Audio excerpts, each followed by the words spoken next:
Welcome friend in my YouTube channel Edujan plus. दोस्तों, आपको आज के क्लास में मैं स्वागत करता हूं और आज के लिए मैं आप लोग के लेकर एक नया टॉपिक लाया हूं जो एक राजनीतिक शास्त्र से जुड़ा हुआ है, राजनीतिक विज्ञान से जुड़ा हुआ है। और इसमें विशेष रूप से जो टॉपिक हम बताने आपको जा रहे हैं ये बिहार के कानून और नियम व्यवस्था से जुड़ा हुआ है। बिहार के कानून और नियम व्यवस्था से जुड़ा हुआ ये टॉपिक है, लेकिन मुख्य रूप से इसमें हम जो हमारे देश में जो स्थानीय सरकार है यानी कि गाँव की सरकार किस प्रकार से काम करती है उसके बारे में विशेष रूप से चर्चा करेंगे। लेकिन उन चीज़ों से समझाने से पहले मैं सबसे पहले ये मैं बताना चाहता हूँ कि हाल ही के दिनों में बिहार में पंचायती राज व्यवस्था का चुनाव हुआ है, जिसमें पूरे बिहार से जितने भी ग्रामीण एरियाज हैं, ग्रामीण क्षेत्र है, उनसे काफ़ी संख्या में लोग निर्वाचित हुए हैं। सबसे पहले मैं अपने एडुजोन प्लस के जितने भी दर्शक हैं और जितने भी श्रोता हैं उनको मैं एक धन्यवाद देता हूं कि वो हमारे वीडियो को देख रहे हैं, और उसके साथ जितने भी नवनिर्वाचित सदस्य हैं उन सभी सदस्यों को अपने एडुजोन प्लस टीम की तरफ से कांग्रेचुलेसन और हार्दिक बधाई देता हूं। दोस्तों, मैं इस वीडियो में मैं सबसे पहले आप लोग को ये चीज़ समझाने की कोशिश कर रहा हूँ कि हमारे देश के जितने भी राज्य हैं सभी राज्यों में जो पंचायत किस प्रकार से काम करता है, यानी कि गाँव की सरकार जो एक संस्था है वो किस प्रकार से काम करता है। तो गांव की सरकार की संस्था को समझने के लिए पहले मैं कुछ डिटेल से आपको बताऊंगा, लेकिन उससे पहले यह आपको समझने की आवश्यकता है कि गांव की सरकार बनाया ही क्यों गया। जैसा कि हम लोग जानते हैं कि हमारे देश में बड़े मात्रा में पैसे का खर्च होता है, और वो खर्च विभिन्न प्रकार की योजना पर होता है। और उस योजना का मुख्य उद्देश्य होता है कि हमारे गाँव में रहने वाले लोग, जो हमारे गाँव के यानी कि निम्न स्तर के जो लोग हैं, उनके लिए योजना बनाई जाती है। लेकिन हमारे देश जब आज़ाद हुआ 1947 से लेकर अभी तक सरकारों ने इस योजना के नाम पर कितना करोड़ रुपया खर्च कर दिए। हमारे देश की जो खजाना है उससे पैसे तो खत्म होते जा रहे हैं, लेकिन हमारे देश की गरीबी खत्म नहीं हो रही है, बल्कि गरीब खत्म होते जा रहे हैं। तो इन गरीबों को माने कि किस प्रकार से उनकी हक को वहाँ तक पहुँचाया जाए, तो उनको हक को सही ढंग से उन आदमी तक पहुँचाने के लिए बाद में जाकर सरकार ने पंचायत राज व्यवस्था संगठन करने की बात कहा, और फिर जाकर 73 अमेंडमेंट यानी कि 73वें संविधान में संशोधन करके पंचायती राज व्यवस्था को भारत के संसद द्वारा पारित किया गया। ये चीज़ें 1992 के करीब में हुआ है। 1992 में जब संसद ने कानून बनाया कि पूरे देश में 3 स्तर के पंचायती राज होगा। एक पंचायती राज गांव स्तर पर काम करेगा, एक पंचायत व्यवस्था ब्लॉक स्तर पर काम करेगा, एक पंचायत व्यवस्था जिला स्तर पर काम करेगा। तो उसके बाद सभी राज्यों ने उसमें यह कानून जब संसद ने बनाया, तो संसद ने कानून बनाने वक्त ये प्रावधान उसमें दिया कि ये कानून जो हम बना रहे हैं उस कानून में इसकी संरचना और कैसी कैपेसिटी कितनी होगी, कार्य करने की शैली क्या होगा पंचायत की कार्य शैली निर्धारण करने के जो पावर जो है अपने अपने राज्यों को दे दिया कि अपने राज्य अपने विधानमंडल के अनुरूप उसकी कार्य करने की शैली और कार्य करने का नियमावली बनाएगा। इसलिए जो पंचायत के कानून यानी कि पंचायती राज जो पंचायत व्यवस्था के लिए जो संसद में संविधान संशोधन किया गया, उससे जो पंचायत बनाए गए उसके नियम कैसे होंगे काम करने का, वो अलग अलग राज्यों के विधानमंडल को दे दिया गया। तो बिहार में भी हम जानते हैं कि विधानमंडल है, कानून बनाने की संस्था है, तो उन कानून बनाने की संस्था को भी यह शक्ति प्रदान की गई है। और उसी शक्ति के तहत हमारे जो राज्य बिहार है, बिहार के विधानमंडल ने पंचायत को कैसे चलाना है उसको चलाने के लिए एक कानून बनाया है, जिसको हम लोग कहते हैं बिहार पंचायती राज अधिनियम 2006। इसी अधिनियम के तहत बिहार पंचायती राज अधिनियम 2006 के तहत बिहार में पंचायत के जितने भी सदस्य हैं वो सदस्य गांव स्तर के चुने गए हैं, या पंचायत समिति के सदस्य हैं, या जिला परिषद के सदस्य हैं। उनकी कार्य क्या होगा, उनका पावर क्या होगा, उसका फंड कहाँ से आएगा, उनको काम कैसे करना है, ये सारी शैली सारी जो नियमावली जो है ये बिहार के पंचायती राज अधिनियम 2005 में वर्णन किया गया उसका, और उसी के तौर तरीके के आधार पर आपको काम करना है। लेकिन जैसा कि हम लोग और भी जानते हैं कि समाज जो होता है स्थिर नहीं है, समाज परिवर्तनशील है, क्योंकि दिन प्रतिदिन तकनीकी का विकास हो रहा है। तो तकनीक के विकास होने के चलते हमारे समाज को भी बदलना पड़ता है। तो उसी समाज को बदलने के कारण इस अधिनियम में समय समय पर विभिन्न प्रकार के सुधार भी किए गए हैं, जो उसके काम यानी कि जो सरकार की योजना जो है से आम पब्लिक तक सही ढंग से पहुंचे कैसे। जैसा कि हम जानते हैं कि बड़े पैमाने पर हमारे देश में करप्शन फैला हुआ है, और आज से नहीं अंग्रेजों के ज़माने से, और अभी भी ये करप्शन खत्म होने का काम नाम नहीं ले रहा है। तो उसके लिए सरकार विभिन्न प्रकार के तकनीक के प्रयोग करके योजनाओं को लाभ आम आदमी तक पहुंचाने की कोशिश कर रही है। तो वो कोशिश जो योजना पहुंचाएंगे उसके लिए भी कुछ सुधार करने की आवश्यकता पड़ता है। तो इसलिए सुधार करने का पावर बिहार के विधानमंडल और गवर्नर साहब को होता है। वो जाकर उस नियम में सुधार करके फिर उसको काम कैसे करना है उसके बारे में वो विभाग के माध्यम से दिशा निर्देश देते हैं। फिर जाकर उसी नियमावली के आधार पर हमारे पंचायत को काम करना होता है। तो इन सभी चीज को आप समझना चाहते हैं तो समझने के लिए सबसे पहले आपको पंचायत के जो भी सदस्य हैं या जो आम नागरिक हैं या जो पढ़ने वाले छात्र हैं उनको सबसे पहले हमें यह समझाने की कोशिश कर रहे हैं। हम ये समझाने की कोशिश कर रहे हैं कि सबसे पहले आप ये समझिए कि अपने पूरे बिहार में प्रशासन तंत्र किस प्रकार से काम करता है, कैसे प्रशासन होता है। गांव से लेकर ऊपर राज्य तक और देश स्तर तक किस प्रकार से हमारी प्रशासनिक ढांचा जो है किस प्रकार से जुड़ा हुआ है और किस प्रकार से वो हमारे आम जनमानस तक, आम नागरिक तक अपना संपर्क स्थापित करते हैं, उसको समझिए पहले। उसके बाद आपको इन चीजों के बारे में समझ में आएगा। जैसे हम लोग जानते हैं कि पंचायत जो हमारा पूरा बिहार के जो प्रशासनिक तंत्र है ये इस प्रकार से बना हुआ है। सबसे छोटे स्तर पे, सबसे निचले लेवल पे उसको गांव कहते हैं या वार्ड कहते हैं। इस वार्ड के जो सदस्य, जो वार्ड जो होते हैं वार्ड, उसको वार्ड सभा कहा जाता है। और उनके जो सदस्य, उनके जो हेड होते हैं उसमें से अपने चुनते हैं, जिसको वार्ड सदस्य के नाम से जानते हैं।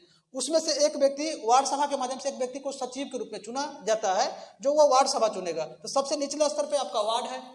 कई वार्ड जो मिल जाता है तो कई वार्ड मिलकर आपके पंचायत का निर्माण करेगा, यानी कि कई वार्ड मिलकर पंचायत का निर्माण करेगा। लेकिन आपको समझने की जरूरत यह है कि एक वार्ड में कम से कम 500 जनसंख्या को, बिहार में जो बिहार के पंचायती राज अधिनियम है उसमें एक वार्ड में 500 जनसंख्या के आधार पर एक वार्ड बनाया गया है। उसी प्रकार से कई वार्ड मिल जाएगा और जब उसकी जनसंख्या लगभग 7000 हो जाएगा तो उसको एक पंचायत के रूप में परिवर्तित किया गया है। उसी प्रकार से प्रखंड के सदस्य मतलब पंचायत समिति के सदस्य जितने भी, माने कि प्रखंड कई पंचायतों को मिलाकर बनता है, तो एक पंचायत समिति के सदस्य को चुनने के लिए 5000 जनसंख्या होना चाहिए, जिससे कि पंचायत समिति के सदस्य चुना जाएगा इससे। और एक प्रखंड में कई पंचायत होते हैं, यानी कि एक प्रखंड में कई पंचायत समिति के सदस्य होंगे। तो फिर जाकर वो पंचायत समिति के सदस्य जाकर प्रखंड में बैठकर प्रखंड पदाधिकारी के साथ जो गांव के विकास के लिए जो भी योजना होगा उन पर डिस्कस करेंगे और अपने प्रखंड पंचायत समिति के माध्यम से योजना को पारित करके मुख्य कार्यपालिका के पास दे देंगे। वो कार्यपालिका फिर आगे तक फॉरवर्ड करेगा, फिर वहां से जाकर उसके फंड में वो पैसे आएंगे, फिर आम आदमी तक उसकी सुविधा पहुंचती है। उसी के बाद अनुमंडल है। अनुमंडल इसके बीच का निकाय है जो एक प्रकार का निगरानी समिति के रूप में काम करता है। इसके जो कार्यपालिका हेड जो होते हैं, यानी कि अस्थायी कार्यपालिका हेड जो होते हैं, जो परमानेंट रूप से जो होते हैं वो SDM होते हैं, मुख्य अधिकारी यहाँ का होते हैं। यहाँ के मुख्य अधिकारी BDO साहब होते हैं, यहाँ के मुख्य अधिकारी पंचायत सचिव होते हैं, यहाँ के मुख्य अधिकारी वार्ड सचिव होते हैं। उसी प्रकार से जिला है, जिला के मुख्य अधिकारी DM साहब डिस्ट्रिक्ट कलेक्टर होते हैं। उसी प्रकार से प्रमंडल है, इसके वो निगरानी का काम करता है जो मुख्य रूप से आयुक्त है। उसके ऊपर में राज्य है, उसके ऊपर में देश है। यदि आप वार्ड के मेंबर हैं, यदि गांव में यदि वार्ड का आप काम कर रहे हैं, वार्ड सदस्य के रूप में चुने गए हैं, या पंचायत में मुखिया के रूप में चुने गए हैं, या प्रखंड में पंचायत समिति के सदस्य के रूप में चुने गए हैं, या जिला में जिला परिषद के सदस्य के रूप में चुने गए हैं, तो जितने भी संस्थाएं हैं नीचे से लेकर ऊपर तक सभी आपके साथ मिलकर काम करना है, सभी के साथ मिलकर काम करना है। यदि मान लीजिए आप वार्ड सदस्य हैं तो वार्ड के लिए यदि कोई योजना आप तक कैसे आएगा, इसके लिए आपको सबके साथ संपर्क स्थापित करना होगा, यानी कि सबके साथ रिश्ता स्थापित करना होगा। सबसे पहले इसकी सूचना पंचायत को दीजिए, पंचायत नहीं मानेगा तो आप प्रखंड को दीजिए, प्रखंड नहीं मानेगा तो अनुमंडल को दीजिए, उससे भी नहीं होता है तो जिला को दीजिए, जिला को नहीं होगा तो प्रमंडल को दीजिए, प्रमंडल भी नहीं होगा तो राज्य को दीजिए। तो राज्य को आप किसको देंगे? तो राज्य में भी पंचायती राज विभाग बना हुआ है, उसको आप सूचना दीजिए। वो नहीं मानेंगे तो जो राज्य के जो मुख्य जो पदाधिकारी होते हैं उसको मुख्य सचिव कहते हैं, वहां तक मुख्यमंत्री तक, गवर्नर तक आप इसको माने बात को पहुंचा सकते हैं। यहाँ भी नहीं मानेगा तो देश के प्रधानमंत्री, देश के जो प्रधानमंत्री हैं उनके जो कैबिनेट सेक्रेटरी होते हैं वहां तक बात पहुंचा सकते हैं, राष्ट्रपति को दे सकते हैं, या देश में भी पंचायती राज विभाग मंत्रालय होता है वहां तक अपनी सूचना को पहुंचाकर आपके जो आम आदमी के लिए जो सूचना है वो आपको आसानी से मिल जाएगा। तो आपको यह याद रखना है कि हर स्तर पर हमें विभिन्न, देखो गाँव में जो है से कई काम आपको करना है। गांव के लोगों के, गांव के जो वार्ड भी है या प्रधान है यानी कि मुखिया है या उप प्रमुख है या जिला परिषद के अध्यक्ष है, उनको काफी पावर दिया गया है। यदि आपको ये सारे पदाधिकारी, जितने भी अस्थायी पदाधिकारी है या राज्य सरकार है, आपको यदि जो आम आदमी तक की योजना आप तक नहीं पहुंचाती है तो उस केस में इस प्रावधान में आप कोर्ट तक पहुंच सकते हैं और कोर्ट में जाकर इस मामला का सुनवाई होगी, फिर जाकर आपको योजना पहुंचाना ही पड़ेगा। इसलिए उसको उन सभी कामों को करने के लिए आपको कुछ विधिवत तरीके से काम करना होगा। जब तक आप विधिवत तरीके से काम नहीं करेंगे तब तक आपको सरकार की योजना, यानी कि केंद्र सरकार की योजना हो व राज्य सरकार की योजना हो, यह योजना आप तक नहीं पहुंच पाएगी। और जब आप तक योजना नहीं पहुंच पाएगी तो आप जिस उद्देश्य से आपको जनता ने वोट दिया है और जनप्रतिनिधि के रूप में आप चुने गए हैं, फिर आप अपने मकसद को कामयाब नहीं हो पाएंगे और अपने काम को पूरा और संपन्न नहीं कर पाएंगे। तो इनको आप कैसे काम करेंगे, इस वीडियो के लेक्चर के माध्यम से मैं आपको उसी चीज को समझाने की कोशिश कर रहा हूं कि कैसे आपको काम करना है। तो सबसे पहले काम करने का तरीका देखिए कि सरकार में 3 संस्थाएं होती है। सरकार कहने का मतलब होता है कि 3 संस्थाओं के सामूहिक रूप।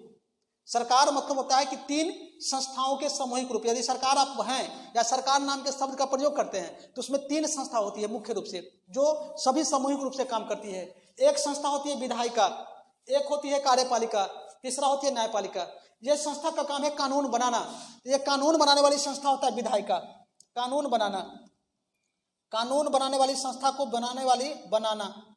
यह होता है लागू करने वाली संस्था, लागू करना, कानून को लागू करना। ये लागू कराने वाली संस्था होती है, लागू कराना। ये 3 संस्था होती है। ये आपका विधायक का काम है कानून बनाना, ये लागू करना है, ये लागू कराने वाली संस्था है।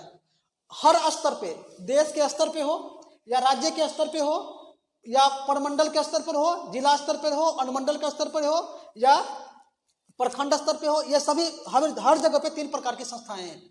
और उसी में एकरूपता के आधार पर आपको पावर दिया गया है। वो पावर जितने भी हमारे बिहार के पंचायती राज सदस्य के दर्शक हैं उनसे मैं कहता हूं कि आपको जो पावर दिया गया है, आपके पास जो शक्ति है, चुनने के बाद जब जीत जाते हैं, जीतने के बाद जो आपको शक्ति आता है, यह कानून के तहत आता है। बिहार पंचायती राज अधिनियम 2006 में जो कानून में प्रावधान है, वही कानून आपको शक्ति देता है कि आपको काम कैसे करना है, किससे लड़ना है, पदाधिकारी से कैसे लड़कर आपको पब्लिक तक योजना पहुंचाना है। ये सारी चीजों का जिम्मेदारी, ये सारी चीजों का जो शक्ति आपके अंदर में आता है, इस कानून के माध्यम से आता है। तो इसको देखिए कि कैसे होता है। जैसे मान लीजिए आप राज्य हैं, तो राज्य में कानून बनाने की संस्था को विधानमंडल कहते हैं। विधानमंडल में 3 चीज होंगे, विधानसभा, विधान परिषद और राज्यपाल।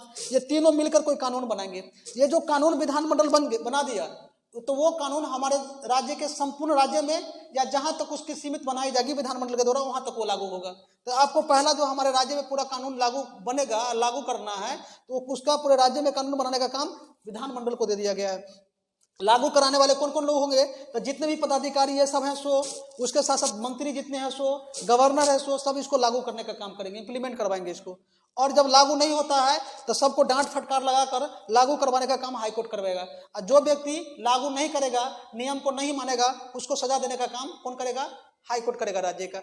उसी प्रकार से हमारे देखिए पंचायती राज जो कानून है, उस कानून में प्रमंडल का और अनुमंडल का डायरेक्ट रूप से जिक्र नहीं किया गया है। उसमें 3 स्तर के कानून के माने 3 स्तर के पंचायत की चर्चा की गई है। उस पंचायती में किसका किसका चर्चा किया गया है, तो सबसे नीचे लेवल का होता है गांव, उस गांव के समूह को पंचायत, उसके ऊपर में प्रखंड और उसके ऊपर में जिला। तो ये पूरे पंचायत का हिस्सा ही है। गांव जो होता है पंचायत का हिस्सा ही होता है। तो ये गांव माने गांव का मतलब पंचायत का हिस्सा। लेकिन बाद में जाकर माने कि बिहार सरकार ने गांव के जो वार्ड होते हैं उसको भी काफी पावर इंक्रीज कर दिया है, जो आपको यहाँ पर समझाने की कोशिश करूंगा। सबसे ऊपर में होता है पंचायती राज विभाग में जिला। जिला के जो मुख्य कार्यपालिका पदाधिकारी होते हैं, जो अस्थायी होते हैं, जो पूरे ऑल इन ऑल होते हैं पूरे जिला के, वो डीएम साहब होते हैं। आप डीएम साहब से भी जुड़े होते हैं। आप या तो गांव के भी सदस्य हो, यदि गांव के यदि वार्ड सदस्य है तब पर भी आप डीएम साहब से जुड़कर काम कर सकते हैं, या आप पंचायत के सदस्य है तब पर भी, पंचायत के अध्यक्ष है तब पर भी जाकर जुड़कर काम कर सकते हैं, पंचायत समिति के सदस्य है तब पर भी, या जिला के सदस्य है तब पर भी। ये डीएम साहब को पंचायत के विकास से संबंधित जो भी योजनाएं हैं या उससे संबंधित जो भी योजना है, जाकर उनको कंप्लेन कर सकते हैं और वहां से जाकर आप जानकारी ले सकते हैं। आपको इतना अधिकार इस कानून में दिया गया है कि आप जितने भी पदाधिकारी, हमारे नीचे से लेकर ऊपर तक जितने भी पदाधिकारी हैं, जितने भी मंत्री हैं, किसी भी से मिलकर आप वहां से जानकारी ले सकते हैं और अपनी समस्याओं का वहां पर ब्यौरा, मैंने अपनी समस्याओं को लिखित रूप से वहां पर दे सकते हैं, कंप्लेन कर सकते हैं, ताकि आपकी समस्या की सुनवाई जल्दी से की जाए और आम नागरिक तक जो समस्या, आम नागरिक की जो समस्या है उसका समाधान हो सके। तो सबसे पहले आप जिला लेवल पर आप देखेंगे तो जिला लेवल पर जिला परिषद होता है। जिला परिषद जो पंचायत से चुने जाते हैं, उनकी इलेक्शन डायरेक्ट रूप से, जिला परिषद के सदस्य के चुनाव डायरेक्ट रूप से होता है। उसके जब चुनाव हो जाता है प्रत्यक्ष रूप से, तो उनमें से एक व्यक्ति को अध्यक्ष, दूसरे व्यक्ति को उपाध्यक्ष के रूप में चुना जाता है।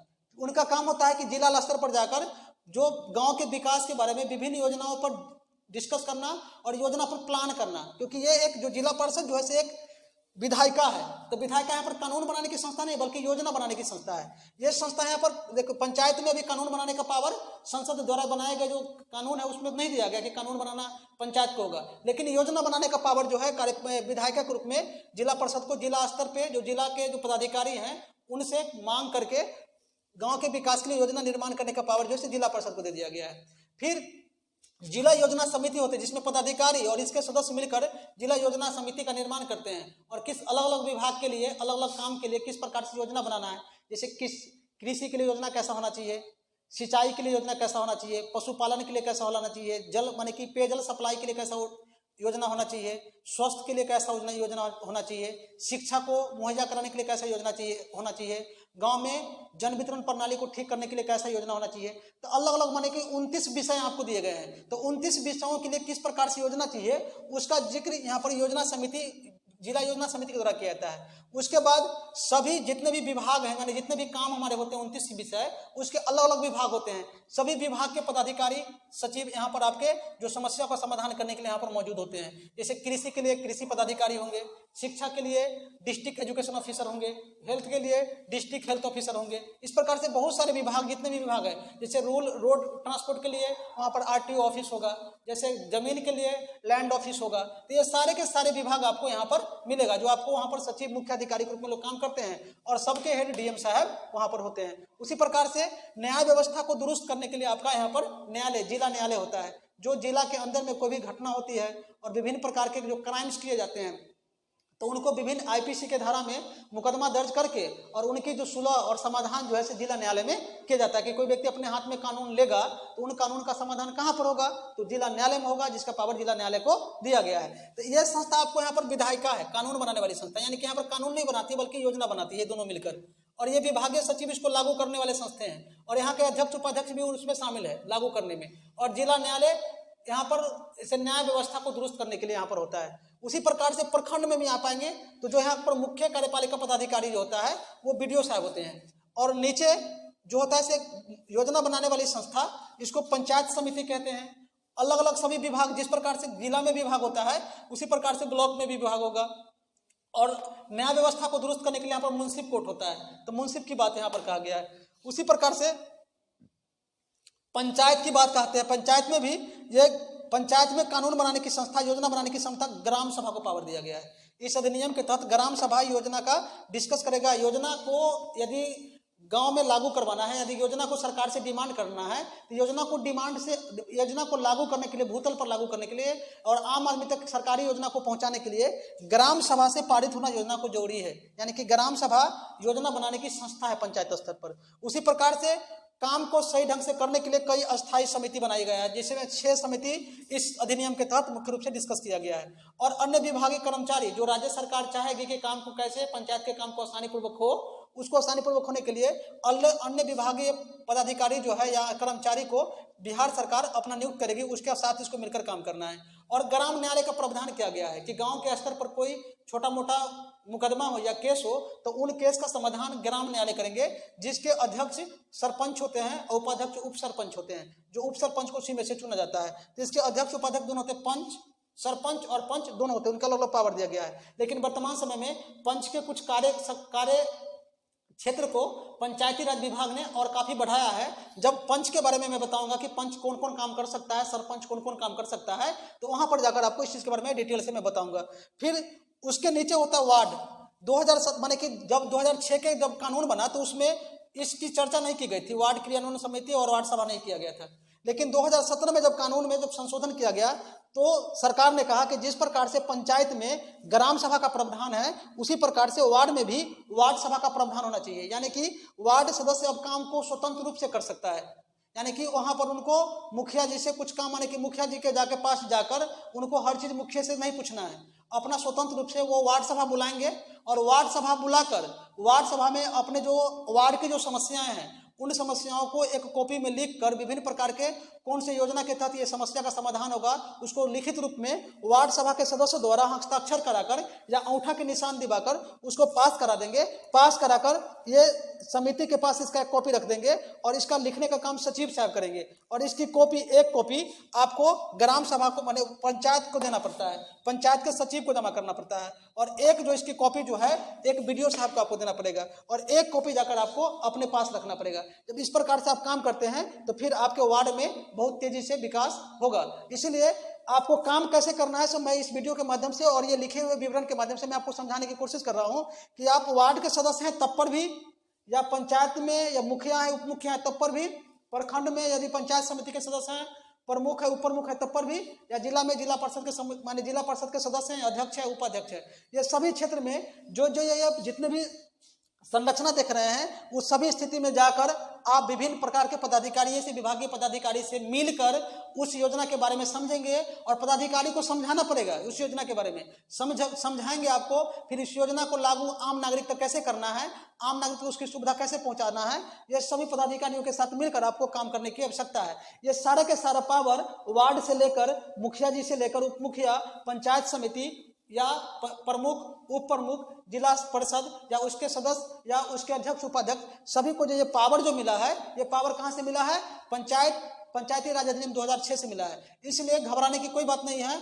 आप जितने भी पंचायत के निर्वाचित सदस्य हैं या पंच है, सरपंच है, सबको इस कानून में बहुत बड़ा पावर मिला हुआ है। उस पावर के पूर्ण रूप से प्रयोग करें। उस पावर का जो एहसास मैं आपको जरूर इस वीडियो के माध्यम से दिलाऊंगा। इसलिए आपके जितने भी सदस्य जो हमारे पंचायत में होते हैं उन सभी सदस्यों के काम करने के तरीके और कैसे काम करना है, किस पदाधिकारी से मिलकर काम करना है, सब चीज के बारे में जो कानून में प्रावधान दिया गया है इस वीडियो के माध्यम से मैं आपको जरूर बताऊंगा। इसलिए हमारे इस वीडियो सीरीज को जरूर देखें और इसकी सूचना माने इसकी जानकारी और लोगों में फैले। जो हमारे नवनिर्वाचित सदस्य चुने गए हैं उस तक ये बात जो पहुंचे या आम जनमानस को भी अपने अधिकार के बारे में उन तक ये सूचना पहुंचे। इसलिए ये हमारे वीडियो को जरूर फैलाएं और आपको जितना भी इस अधिनियम में, पंचायती राज अधिनियम 2006 में जितने भी प्रावधान दिए गए हैं ये सबकी चर्चा इस वीडियो सीरीज के माध्यम से मैं करूंगा। इसलिए हमारे वीडियो को देखते रहें और इसको आगे की ओर फैलाएं। जय हिंद, जय भारत।